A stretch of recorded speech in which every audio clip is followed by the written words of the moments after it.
ദൈവനാമത്തിൻ്റെ മഹത്വം ഉണ്ടാകട്ടെ. ഇന്ന് വൈകിട്ടത്തെ ഈ ബൈബിൾ ക്ലാസ്സിലേക്ക് ഏവർക്കും സ്വാഗതം. സൂം പ്ലാറ്റ്ഫോമിലൂടെയും യൂട്യൂബിൽ കൂടെയും ഒക്കെ ഇതിൽ പങ്കെടുക്കുന്നവരുണ്ട്. നിങ്ങൾക്ക് ഏവർക്കും ഈ ബൈബിൾ ക്ലാസ്സിലേക്ക് ഹൃദ്യമായ സ്വാഗതം അറിയിക്കുകയാണ്. ദൈവഭക്തരായ വനിതകളെക്കുറിച്ച് വേദപുസ്തകം നമ്മെ പഠിപ്പിക്കുന്നു. ഈ സീരീസിൻ്റെ 6ാമത്തെ ക്ലാസ്സാണ് ഇന്ന് നാം പങ്കെടുക്കാൻ വന്നിരിക്കുന്നത്. വേദപുസ്തകത്തിലുള്ള ദൈവഭക്തരായ വനിതകളുടെ അനുഭവങ്ങൾ എല്ലാ ദൈവമക്കളെയും പ്രോത്സാഹിപ്പിക്കുന്നതും വെല്ലുവിളിക്കുന്നതുമാകുന്നു. അത് സ്ത്രീകൾക്ക് മാത്രമല്ല, പുരുഷന്മാർക്കും കുഞ്ഞുങ്ങൾക്കും ചെറുപ്പക്കാർക്കും ഏവർക്കും ഈ ദൈവഭക്തരായ വനിതകളുടെ ജീവിതത്തിൽ നിന്നും നല്ല പാഠങ്ങൾ ഉൾക്കൊള്ളുവാൻ സാധിക്കും എന്നുള്ളത് സംശയമില്ലാത്ത കാര്യമാണ്. ഇന്ന് നാം പഠിക്കുവാൻ പോകുന്നത് 6ാമത്തെ ക്ലാസ്സിൽ ശൂനേംകാരിയായ സ്ത്രീയെക്കുറിച്ചാണ് നാം ഇന്ന് പഠിക്കുവാൻ ആഗ്രഹിക്കുന്നത്. ആരാണ് ശൂനേംകാരി? ഈ സ്ത്രീ ആരാണ് എന്നുള്ളതാണ് ഒന്നാമത്തെ ചോദ്യം. ഈ ദൈവഭക്തയായ വനിതയെക്കുറിച്ച് നമുക്ക് കാണാൻ സാധിക്കുന്നത് 2 അധ്യായങ്ങളിലായി. 2 രാജാക്കന്മാർ 4-ാം അധ്യായം 8 മുതൽ 37 വരെയുള്ള ആ വചനഭാഗത്തും, പിന്നീട് 2 രാജാക്കൾ 8-ാം അധ്യായം 1 മുതൽ 6 വരെയുള്ള വചനങ്ങളും ഈ മഹതിയെ നമുക്ക് പരിചയപ്പെടുത്തി തരുന്നു. ഇവരുടെ പേര് വേദപുസ്തകത്തിൽ പറഞ്ഞിട്ടില്ല. അവരുടെ പേര് പറഞ്ഞിട്ടില്ല എങ്കിലും അവരുടെ ജീവിതം കൊണ്ട് അവർ ഒരു വലിയ മാതൃകയും മഹത്തായ ഒരു വനിതയുമായിരിക്കുന്നു എന്ന് നമുക്ക് കാണാൻ സാധിക്കും. ഈ വചനങ്ങൾ വായിച്ചാൽ നമുക്ക് കാണാൻ സാധിക്കും. ആദ്യമായിട്ട് 2-3 വചനങ്ങൾ വായിക്കാം. 2 രാജാക്കന്മാർ 4-ാം അധ്യായം 8 മുതൽ 10 വരെ. 2 Kings chapter 4 verses 8 to 10 ഇപ്പോൾ വായിക്കാം. ഒരു ദിവസം എലീശ ശൂനേമിലേക്ക് പോയി. അവിടെ ധനികയായ ഒരു സ്ത്രീ ഉണ്ടായിരുന്നു. അവൾ അവനെ ഭക്ഷണത്തിന് വരേണമെന്ന് നിർബന്ധിച്ചു. പിന്നത്തേതിൽ അവൻ ആ വഴി പോകുമ്പോഴൊക്കെയും ഭക്ഷണത്തിന് അവിടെ കയറും. അവൾ തന്റെ ഭർത്താവിനോട്, നമ്മുടെ വഴിയായി കൂടെ കൂടെ കടന്നു പോകുന്ന ഇയാൾ വിശുദ്ധനായ ഒരു ദൈവപുരുഷൻ എന്ന് ഞാൻ കാണുന്നു. നാം ചുവരോട് കൂടിയ ചെറിയൊരു മാളിക മുറി പണിതുണ്ടാക്കുക.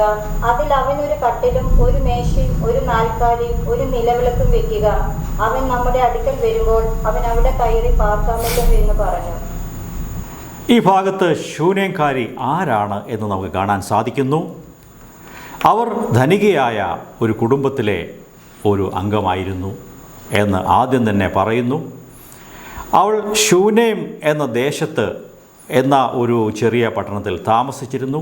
ഇന്ന് ഇസ്രായേലിൽ പോയാൽ ഈ ശൂനേം എന്ന പേരിൻ്റെ ആ വാക്ക് ഇപ്പോൾ ഷുലാം എന്നാണ് പറയുന്നത്. ഈ ശൂനേം എന്ന് പറയുന്ന സ്ഥലം എവിടെയാണെന്ന് ചോദിച്ചാൽ ഇത് വടക്കൻ ഇസ്രായേലിലാണ്.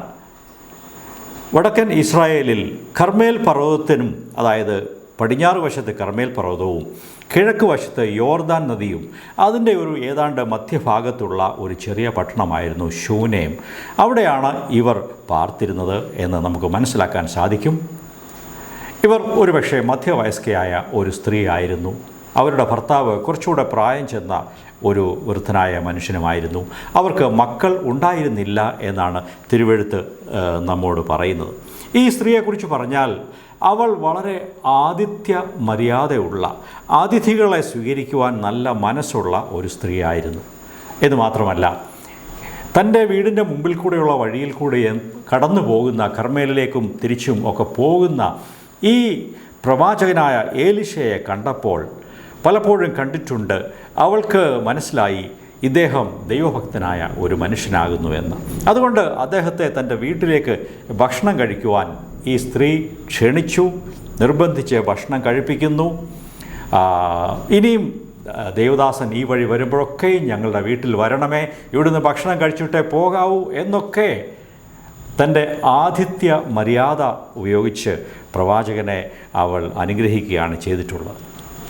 എന്ന് മാത്രമല്ല, അദ്ദേഹം കൂടെ കൂടെ വരികയും പോവുകയും ചെയ്യുമ്പോൾ അദ്ദേഹത്തിന് താമസിക്കുവാൻ ഒരിടം വേണം എന്ന് മനസ്സിലാക്കിക്കൊണ്ട് നാം ഇവിടെ വായിക്കുന്നു. 10-ാം വാക്യത്തിൽ ഭർത്താവിനോട് പറയുകയാണ്, നാം ചുവരോട് കൂടിയ ചെറിയൊരു മാളിക മുറി പണിതുണ്ടാക്കുക. അതിൽ ഈ ദൈവദാസന് ഒരു കട്ടിലും ഒരു മേശയും ഒരു നാൽക്കാലിയും ഒരു നിലവിളക്കും വയ്ക്കുക. അവൻ നമ്മുടെ അടുക്കൽ വരുമ്പോൾ അവിടെ കയറി പാർക്കാമല്ലോ എന്ന് പറഞ്ഞു. നോക്കുക, ഈ പ്രവാചകൻ്റെ ആവശ്യങ്ങൾ, ഈ ദൈവദാസൻ്റെ ആവശ്യങ്ങളൊക്കെയും നന്നായിട്ട് മനസ്സിലാക്കി അതിനനുസരിച്ച് അദ്ദേഹത്തിനുള്ള എല്ലാ സജ്ജീകരണങ്ങളും ചെയ്തു കൊടുക്കുന്ന ഒരു നല്ല മനസ്സ് അവൾക്ക് ഉണ്ടായിരുന്നു. She was a thoughtful woman. അതാണ് 10-ാം വാക്യത്തിൽ കാണുന്നത്. ആരും പറഞ്ഞിട്ടോ പ്രവാചകൻ ചോദിച്ചിട്ടോ ഒന്നുമല്ല, നല്ല മനസ്സോടെ ഇനീഷ്യേറ്റീവ് എടുത്തുകൊണ്ട് അവൾ തന്നെ ഈ കാര്യങ്ങളൊക്കെയും ഭർത്താവിൻ്റെ അനുമതിയോടെ ചെയ്യുകയാണ് ചെയ്യുന്നത്. അങ്ങനെ അവൾ ആ അപ്പർ റൂം പണിതു. എന്നിട്ട് അവളെക്കുറിച്ച് പറയുന്ന ഒരു നല്ല കാര്യം, അവൾക്ക് ദൈവത്തിൽ അമിതമായ വിശ്വാസമുണ്ടായിരുന്നു. അതുകൂടാതെ അവൾ വളരെ വിവേചനമുള്ള ഒരു സ്ത്രീ ആയിരുന്നു. 9-ാം വാക്യം നോക്കുക. ഭർത്താവിനോട് പറയുകയാണ്, നമ്മുടെ വഴിയായി കൂടെ കൂടെ കടന്നു പോകുന്ന ഇയാൾ വിശുദ്ധനായൊരു ദൈവപുരുഷൻ എന്ന് ഞാൻ കാണുന്നു. I perceive that this is a holy man of God. നോക്കുക, ഭർത്താവിന് ഒരുപക്ഷെ ആ കാര്യം മനസ്സിലായില്ല. എന്നാൽ ഭാര്യയ്ക്ക്, ആ സ്ത്രീക്ക് അത് മനസ്സിലായി. പലപ്പോഴും ദൈവഭക്തന്മാരെ കാണുകയും അവരോട് ഇടപെടുകയും സംസാരിക്കുകയൊക്കെ ചെയ്യുമ്പോൾ അവർ എങ്ങനെയുള്ളവരാണെന്ന് നമുക്കറിയാൻ സാധിക്കും. ഈ സഹോദരിക്ക് വളരെയധികം വിവേചനം അഥവാ ഡിസേൺമെൻറ്റ് ഉണ്ടായിരുന്നു എന്ന് കാണാൻ സാധിക്കും. അങ്ങനെയുള്ള ദൈവഭക്തനായ ഈ പ്രവാചകനെ മനസ്സിലാക്കുവാനും അദ്ദേഹത്തിന് വേണ്ടി ഒരു റൂം പണിത് കൊടുത്ത് അവിടെ സ്വീകരിക്കുവാനും അദ്ദേഹത്തിന് വേണ്ട എല്ലാ കെയറും എടുക്കുവാനും ഈ സഹോദരിക്ക് ഇടയായി എന്നുള്ളത് വളരെ സന്തോഷകരമായൊരു കാര്യമാണ്. A holy man of God. അവളുടെ പട്ടണത്തിൻ്റെ പേരിലാണ് അവളെ ബൈബിളിൽ അറിയപ്പെടുന്നത്. എന്തെങ്കിലും ഒരു പേരവിടെ രേഖപ്പെടുത്തിയിട്ടില്ല. പ്രിയപ്പെട്ടവരെ, ഞാനും നിങ്ങളും വലിയ പേരും സ്ഥാനവും ഒന്നും ഇല്ലാത്തവരായിരിക്കാം. എങ്കിലും ദൈവം നമ്മെ അറിയുന്നു. നമ്മുടെ ദേശത്ത് നമുക്കൊരു വിളക്കായിരിക്കുവാനും ശൂനേംകാരിയായ ഈ വലിയ മഹതി എന്നുള്ള പേര് തൻ്റെ നാട്ടിന് കൊടുക്കുവാൻ തക്കവണ്ണം അവളുടെ ജീവിതം മാതൃകയുള്ളതായിരുന്നു എന്ന് നമുക്ക് കാണാൻ സാധിക്കും. She was a great woman and also a very prominent person. ദേശത്ത് സ്വാധീനമുള്ള ഒരു പ്രോമിനൻ്റായ ഒരു വനിതയായിരുന്നു ഈ ശൂനേംകാരി എന്ന് കാണാൻ സാധിക്കും. ദൈവം നമുക്ക് തരുന്ന അവസരങ്ങളെ നാം ശരിയായി വിനിയോഗിച്ചാൽ അത് നമുക്കും മറ്റുള്ളവർക്കും ദൈവരാജ്യത്തിൻ്റെ വേലയ്ക്കും ഒരു മുതൽക്കൂട്ടായിരിക്കും. ഇത്രയും കാര്യങ്ങളാണ് ഈ ശൂനേംകാരിയെക്കുറിച്ച് ആമുഖമായിട്ട് ഞാൻ പറയാൻ ആഗ്രഹിക്കുന്നത്. ഈ അധ്യായങ്ങളിലുള്ള വാക്യങ്ങൾ വായിച്ചാൽ ഈ ശൂനേംകാരുടെ സ്വഭാവ സവിശേഷതകളെക്കുറിച്ച് കൂടുതലായിട്ട് നമുക്ക് കാണാൻ സാധിക്കും. നമുക്കിനിയും ഈ ശൂനേംകാരിയുടെ ജീവിതത്തിൻ്റെ കഥ ഈ ഭാഗത്ത് പറഞ്ഞിട്ടുള്ളത് ഞാനതിനെ 3ആയി തിരിച്ച് ചുരുക്കമായി പറയുവാൻ ആഗ്രഹിക്കുന്നു. ഒന്നാമത്തെ പാർട്ട് എന്ന് പറയുന്നത് 2 രാജാക്കന്മാർ 4-ാം അധ്യായം 8 മുതൽ 17 വരെയുള്ള വചനങ്ങളാണ്. അതിലുള്ള ചില വചനങ്ങളാണ് നാം ഇപ്പോൾ വായിച്ചത്. 8 മുതൽ 17 വരെയുള്ള വാക്യങ്ങളിൽ ഈ പ്രവാചകൻ ശൂനേംകാരിയെ വിളിച്ച് സംസാരിക്കുന്നതും അവളുടെ മറുപടിയും അവൾക്ക് ദൈവികമായ ഒരു വാഗ്ദത്തം, ഒരു അനുഗ്രഹം പ്രവചിച്ച് അദ്ദേഹം കടന്നു പോകുന്ന കാര്യവും ഒക്കെ ഇവിടെ എഴുതിയിട്ടുണ്ട്. അതിലേറ്റവും പ്രധാനപ്പെട്ടത് ഈ വാക്യങ്ങളിൽ നാം ഇതുവരെ കേട്ടുകഴിഞ്ഞല്ലോ, ആ സ്ത്രീയുടെ ആതിഥ്യ മര്യാദ, അതിഥികളെ സ്വീകരിക്കാനുള്ള അവളുടെ നല്ല വിശാലമായ മനസ്സ്, അവളുടെ കരുണ. ഈ മനുഷ്യൻ, ഈ പ്രവാചകൻ, അദ്ദേഹത്തിൽ നിന്ന് അവൾക്ക് എന്തെങ്കിലും ഒരു നേട്ടം ഉണ്ടായിട്ടല്ല, അദ്ദേഹം ഒരു ദൈവഭക്തനാണ്, വിശുദ്ധനായ ഒരു ദൈവപുരുഷനാണ് എന്ന് മനസ്സിലാക്കിയിട്ട് ആ വിശുദ്ധനായ ദൈവപുരുഷനെ വേണ്ട രീതിയിൽ സൽക്കരിക്കുവാനും അദ്ദേഹത്തിന് ആവശ്യമുള്ള കാര്യങ്ങൾ ചെയ്തു കൊടുക്കുവാനുമുള്ള വിശാലമായ ഒരു നല്ല മനസ്സ് അവൾക്കുണ്ടായിരുന്നു. അങ്ങനെയാണ് പരിചയമില്ലാത്ത ഈ ദേവദാസനെ തൻ്റെ വീട്ടിലേക്ക് ക്ഷണിച്ച് ഭക്ഷണത്തിന് അദ്ദേഹത്തെ ക്ഷണിച്ച് ഭക്ഷണം കൊടുക്കുകയും ഒക്കെ ചെയ്തത്. എന്ന് മാത്രമല്ല, നാം കേട്ടുവല്ലോ, ഒരു ഗസ്റ്റ് റൂം ഉണ്ടാക്കി കൊടുത്തു. അവൾക്ക് പണമുണ്ടായിരുന്നു, ഭർത്താവിൻ്റെ അനുവാദവും വാങ്ങിച്ച് ഒരു ഗസ്റ്റ് റൂം പണിതു. അതിനകത്ത് അത്യാവശ്യമുള്ള ഫർണിച്ചറും ഇരുന്ന് വായിക്കുവാനൊക്കെ ആവശ്യമായ ഒരു ചെയറും ഒരു മേശയും ഒരു വിളക്കും എല്ലാം അതിനകത്ത് സജ്ജീകരിച്ചു. മാത്രമല്ല, ഈ പ്രവാചകൻ്റെ കൂടെ എപ്പോഴും അദ്ദേഹത്തിൻ്റെ അസിസ്റ്റൻ്റായ പ്രവാചക ശിഷ്യനായ ഗേഹസിയും അദ്ദേഹത്തിൻ്റെ കൂടെ കാണും. പരിചാരകനാണ്, ശിഷ്യനാണ് ഗേഹസി. ഈ ഗേഹസിയും എപ്പോഴും കൂടെ ഉണ്ടായിരിക്കും. അപ്പോൾ ഗേഹസിക്കും കിടക്കുവാൻ ഒരു സജ്ജീകരണം ആ റൂമിൽ ഒരു പക്ഷേ അവർ ഉണ്ടാക്കി കാണും. ഇങ്ങനെ കരുതലുള്ള എലീശയുടെ ആവശ്യങ്ങളെയൊക്കെ മനസ്സിലാക്കി അത് ചെയ്തു കൊടുക്കുവാൻ ഉള്ള നല്ല മനസ്സുള്ള ഒരു സ്ത്രീയായിരുന്നു ഈ ശൂന്യക്കാരി എന്ന് കാണാൻ സാധിക്കും. എന്നെ കേൾക്കുന്ന സഹോദരിമാരെ, നിങ്ങളുടെ ഹൃദയങ്ങളെ വിശാലമാക്കാം. ദൈവത്തിൻ്റെ വേലയ്ക്ക് വേണ്ടി മനസ്സ് തുറക്കുകയും മറ്റുള്ളവരെ സ്വീകരിക്കുവാനും അവർക്ക് വേണ്ടത് കൊടുക്കുവാനും സുവിശേഷ വേലയ്ക്ക് വേണ്ടി നിങ്ങളാലാവുന്നത് ഒത്താശ പങ്കാളിത്തം ചെയ്യുവാനും നിങ്ങൾ മനസ്സ് വയ്ക്കേണ്ടത് ആവശ്യമാണ്. അങ്ങനെ ചെയ്താൽ അതിൽ വലിയൊരു അനുഗ്രഹമുണ്ട്. ഈ സ്ത്രീയുടെ കാര്യം മുമ്പോട്ട് വരുമ്പോൾ ദൈവം അവളെയും അവളുടെ കുടുംബത്തെയും അനുഗ്രഹിച്ച കാര്യം നമുക്ക് കാണാനായിട്ട് സാധിക്കും. എലിശായും ഇതുപോലെ തന്നെ ഈ സ്ത്രീ തനിക്ക് വേണ്ടി ഇത്രയൊക്കെ ശ്രദ്ധിക്കുന്നു. അവളുടെ കാര്യത്തിൽ എലീശയ്ക്കും ഒരു താല്പര്യവും ശ്രദ്ധയും ഉണ്ടായി. നമുക്ക് അതിൻ്റെ 12-13 വചനങ്ങൾ വായിക്കാം. അവൻ തന്റെ ബാല്യക്കാരനായ ഗേഹസിയോട് ശൂന്യക്കാരത്തിയെ വിളിക്ക എന്ന് പറഞ്ഞു. അവൻ അവളെ വിളിച്ചു. അവൾ അവന്റെ മുൻപിൽ വന്നു നിന്നു. അവൻ അവനോട്, നീ ഇത്ര താല്പര്യത്തോടൊക്കെയും ഞങ്ങൾക്ക് വേണ്ടി കരുതിയല്ലോ, നിനക്ക് വേണ്ടി എന്ത് ചെയ്യണം? രാജാവിനോടോ സേനാപതിയോടോ നിനക്ക് വേണ്ടി വല്ലതും പറയേണ്ടതുണ്ടോ എന്ന് നീ അവളോട് ചോദിക്കുക എന്ന് പറഞ്ഞു. അതിന് അവൾ, ഞാൻ സ്വജനത്തിന്റെ മധ്യേ വസിക്കുന്നു എന്ന് പറഞ്ഞു. ശരി, ഇവിടെ ശ്രദ്ധിക്കുക. എലീശയ്ക്ക് വേണ്ടി ഈ സ്ത്രീ വളരെ നല്ല കാര്യങ്ങൾ ചെയ്തു കൊടുത്തു. ചോദിക്കാതെയാണ്, ആവശ്യപ്പെടാതെയാണ് ഇതൊക്കെ ചെയ്തു കൊടുത്തത്. അവൾ നല്ല മനസ്സിൻ്റെ ഉടമയായിരുന്നു. ചെലവാക്കുവാനും അവൾക്ക് മനസ്സായിരുന്നു. അവളുടെ നന്മയും കരുണയും ഹൃദയവിശാലതയും അതുപോലെ അവളുടെ ഔദാര്യവും കണ്ടിട്ട് എലീശയ്ക്ക് അവൾക്കും ഒരു പ്രത്യുപകാരം ചെയ്യാൻ മനസ്സ് വെച്ചു. എലീശ പറയുകയാണ്, ശൂന്യക്കാരത്തെ വിളിക്കുക. ശൂന്യക്കാരിയെ ഗേഹസി വിളിച്ചു. അവൾ അവൻ്റെ മുമ്പിൽ വന്ന് നിന്നു. ശ്രദ്ധിക്കണമേ, അവൻ അവളോട് ചോദിച്ചു, നീ ഇത്ര താല്പര്യത്തോടെ ഞങ്ങൾക്ക് വേണ്ടി കരുതിയല്ലോ, നിനക്ക് വേണ്ടി ഞാൻ എന്ത് ചെയ്തു തരാൻ സാധിക്കും? ഈ പ്രവാചകൻ രാജാവിൻ്റെ ഒക്കെ പരിചയക്കാരനാണ്. രാജാവിനെയും വലിയ ഉദ്യോഗസ്ഥന്മാരെയൊക്കെ പ്രവാചകന് പരിചയമുണ്ട്. എന്തെങ്കിലും ഒരു ചെറിയ റെക്കമെൻഡേഷൻ ചെയ്യാനോ ഈ കുടുംബത്തിന് വേണ്ടി എന്തെങ്കിലും ആവശ്യമുണ്ടെങ്കിൽ ചെയ്തു കൊടുക്കാനോ ഒക്കെ പ്രവാചകൻ എലീശ പറഞ്ഞാൽ രാജാവ് ഉടനെ അത് സാധിപ്പിച്ചു കൊടുക്കും. അങ്ങനെ കഴിവുള്ള ഒരാളാണ് ഈ പ്രവാചകൻ. ഞാൻ വല്ലതും നിങ്ങൾക്ക് വേണ്ടി, നിൻ്റെ കുടുംബത്തിന് വേണ്ടി പറയേണ്ടതുണ്ടോ എന്ന് അവളോട് ചോദിക്കുക എന്ന് പറഞ്ഞു. ഗേഹസി വന്ന് അവളോട് ചോദിച്ചു. അതിന് അവൾ, ഞാൻ സ്വജനത്തിൻ്റെ മധ്യേ വസിക്കുന്നു എന്ന് പറഞ്ഞു.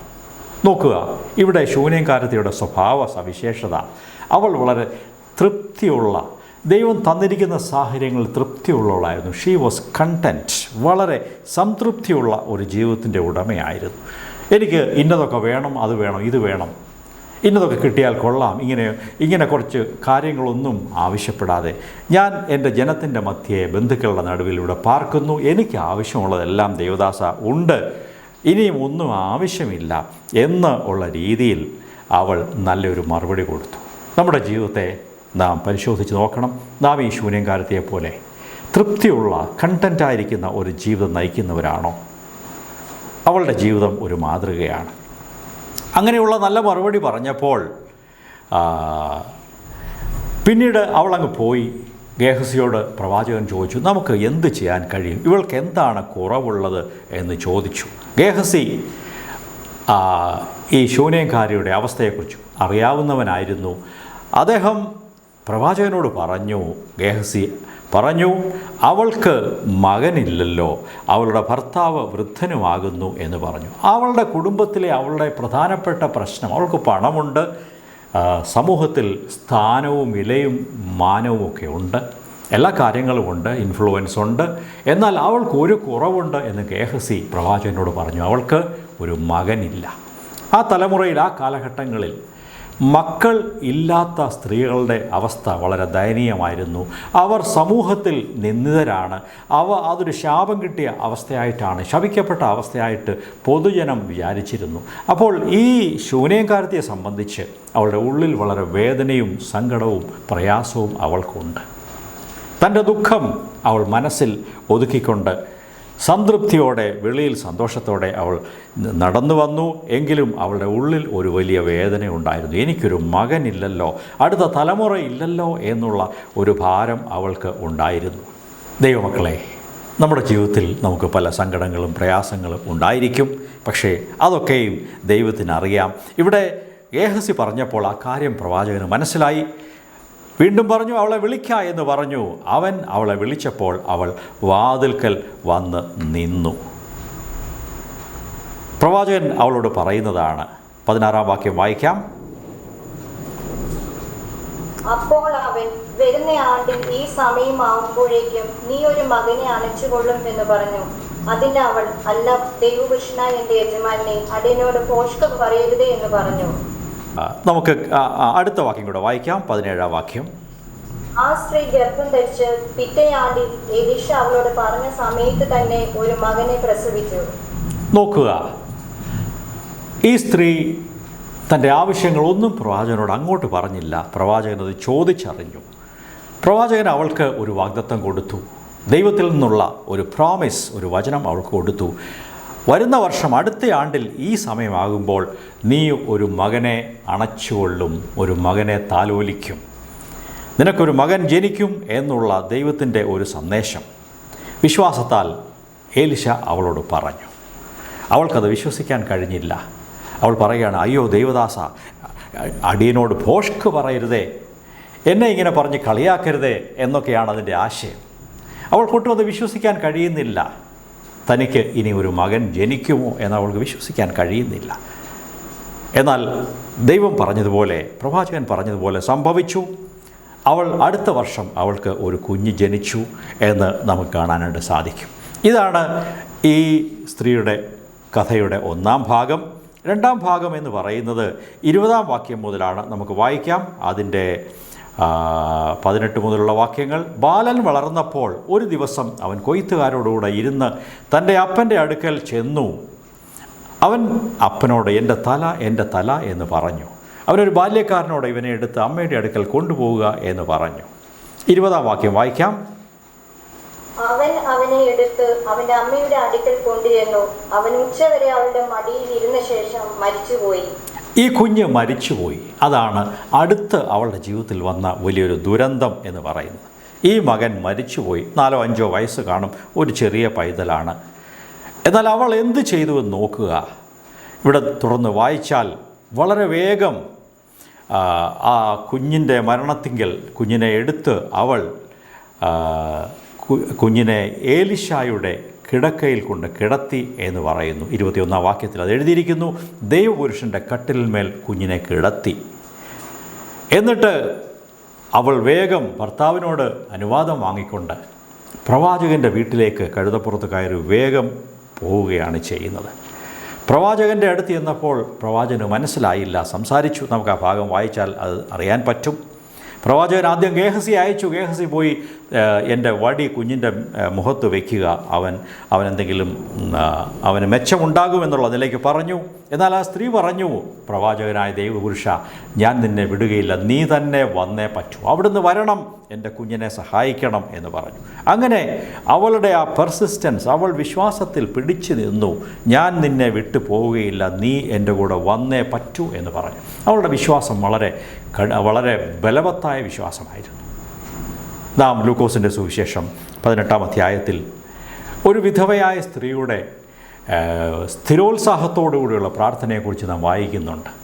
ഒരു ന്യായാധിപൻ്റെ അടുത്ത് ചെന്ന് എന്നെ സഹായിക്കണമേ, എനിക്ക് ലീഗൽ പ്രൊട്ടക്ഷൻ നൽകണമേ എന്ന് പറഞ്ഞു. പക്ഷേ അയാൾക്ക് മനസ്സില്ല, അയാൾ ഒന്നും സഹായിച്ചില്ല. പക്ഷേ ഈ സ്ത്രീ വീണ്ടും വീണ്ടും ചെന്ന് അയാളെ ശല്യപ്പെടുത്തി. അതാണ് സ്ഥിരോത്സാഹത്തോടുകൂടിയുള്ള പ്രാർത്ഥനയ്ക്കുള്ള ഒരു ഉദാഹരണമായിട്ട് കർത്താവായ യേശു നമ്മെ പഠിപ്പിച്ചത്. ഈ സ്ത്രീയും അങ്ങനെയായിരുന്നു. അവൾ വിട്ടുകൊടുക്കുകയില്ല. പ്രവാചകനായ ദൈവദാസ, അവിടുന്ന് വന്നേ പറ്റൂ എന്ന് പറഞ്ഞു. അങ്ങനെ പ്രവാചകൻ ചെന്നു, അവളുടെ കുഞ്ഞിനെ ജീവിപ്പിച്ചു കൊടുത്തു. അതാണ് നാം അവിടെ വായിക്കുന്നത്.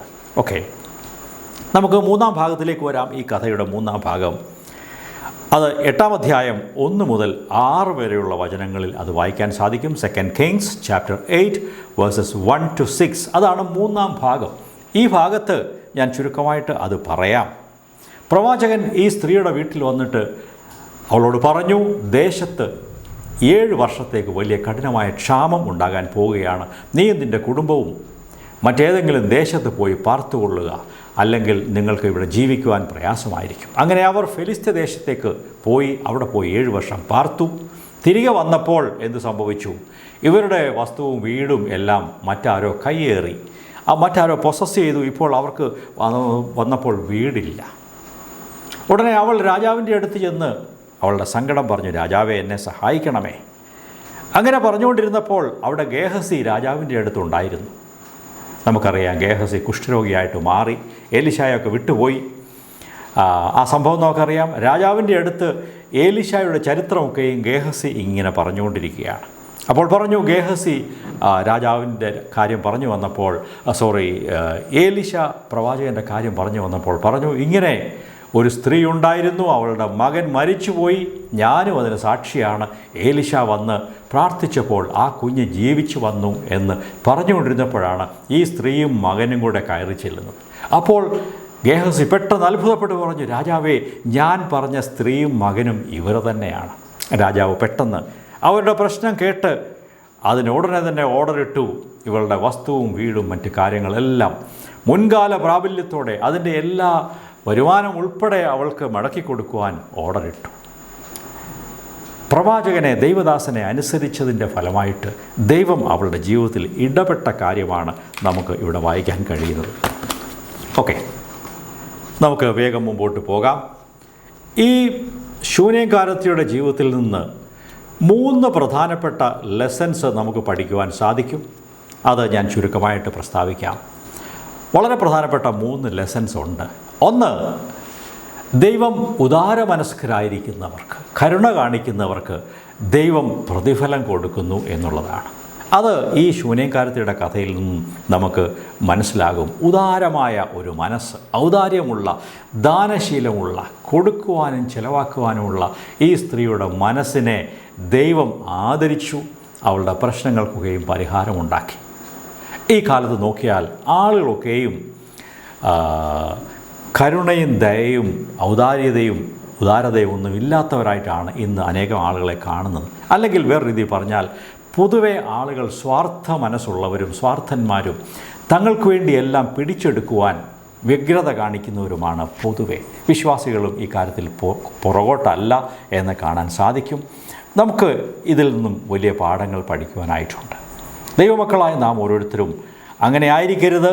നാം കരുണയുള്ളവരും നന്മയുള്ളവരും ഔദാര്യ മനസ്സുള്ളവരും മറ്റുള്ളവരെ സഹായിക്കുവാൻ, അവർക്ക് കൊടുക്കുവാനും അവരെ സഹായിപ്പാനും ആവോളം നാം ശ്രമിക്കുകയും ചെയ്യണം എന്നാണ് നാം ഈ മഹതിയുടെ ജീവിതത്തിൽ നിന്നും പഠിക്കുന്നത്. മാത്രമല്ല, അവൾ പ്രവാചകൻ്റെ ആവശ്യങ്ങളെ മനസ്സിലാക്കി അദ്ദേഹത്തിന് ഭക്ഷണവും പാർപ്പിടവും എല്ലാം കൊടുക്കുവാനുള്ള ഒരു നല്ല മനസ്സോടെ അവൾ പ്രവർത്തിച്ചു. ദൈവം നമ്മുടെ ഹൃദയത്തിലുള്ള നല്ല താല്പര്യങ്ങളെ ദൈവം കാണുന്നു എന്നുള്ളത് നമുക്ക് മനസ്സിലാക്കാൻ സാധിക്കും. നമ്മുടെ ഹൃദയം എങ്ങനെയിരിക്കുന്നു? എബ്രായ ലേഖനത്തിൽ ഒരു വചനം നമുക്ക് വായിക്കാം. എബ്രായർ 6-ാം അധ്യായം 10-ാം വാക്യം, ഹീബ്രൂസ് ചാപ്റ്റർ 6 and verse 10 വായിക്കാം. ദൈവം നിങ്ങളുടെ പ്രവൃത്തിയും വിശുദ്ധന്മാരെ ശുശ്രൂഷിച്ചതിനാലും ശുശ്രൂഷിക്കുന്നതിനാലും തന്റെ നാമത്തോട് കാണിച്ച സ്നേഹവും മറന്നു കളവാൻ തക്കവണ്ണം അനീതിയുള്ളവനല്ല. ഇവിടെ ദൈവം അനീതിയുള്ളവനല്ല. നിങ്ങൾ ഔദാര്യ മനസ്സോടെ ദൈവത്തിൻ്റെ രാജ്യത്തിന് വേണ്ടി, ദേവദാസന്മാർക്ക് വേണ്ടി, ദൈവത്തിൻ്റെ വേലയ്ക്ക് വേണ്ടിയും സപ്പോർട്ട് ചെയ്യുന്നവരാണെങ്കിൽ നിങ്ങളുടെ കാര്യം ദൈവം എന്ത് ചെയ്യുകയില്ല, മറന്നു പോവുകയില്ല. നിങ്ങളുടെ ആവശ്യങ്ങളെല്ലാം ധാരാളമായി തൻ്റെ മഹത്വത്തിൻ്റെ ധനത്തിനൊത്തവണ്ണം നിങ്ങളുടെ ആവശ്യങ്ങളെ തീർത്തു തരുന്നവനായ ഒരു ദൈവം ജീവിക്കുന്നു. അതുകൊണ്ട് പ്രിയപ്പെട്ടവരെ, നമുക്ക് സംതൃപ്തിയുള്ളവരായിരിക്കാം. അവളെക്കുറിച്ച് അങ്ങനെ പറയുന്നു, അവൾക്ക് സംതൃപ്തി ഉണ്ടായിരുന്നു.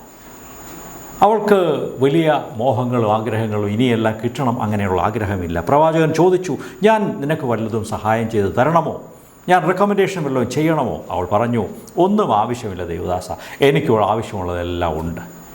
ഈ ഒരു മനോഭാവം ഇന്ന് രാത്രി നമുക്ക് പങ്കെടുക്കാമോ, സ്വീകരിക്കാമോ?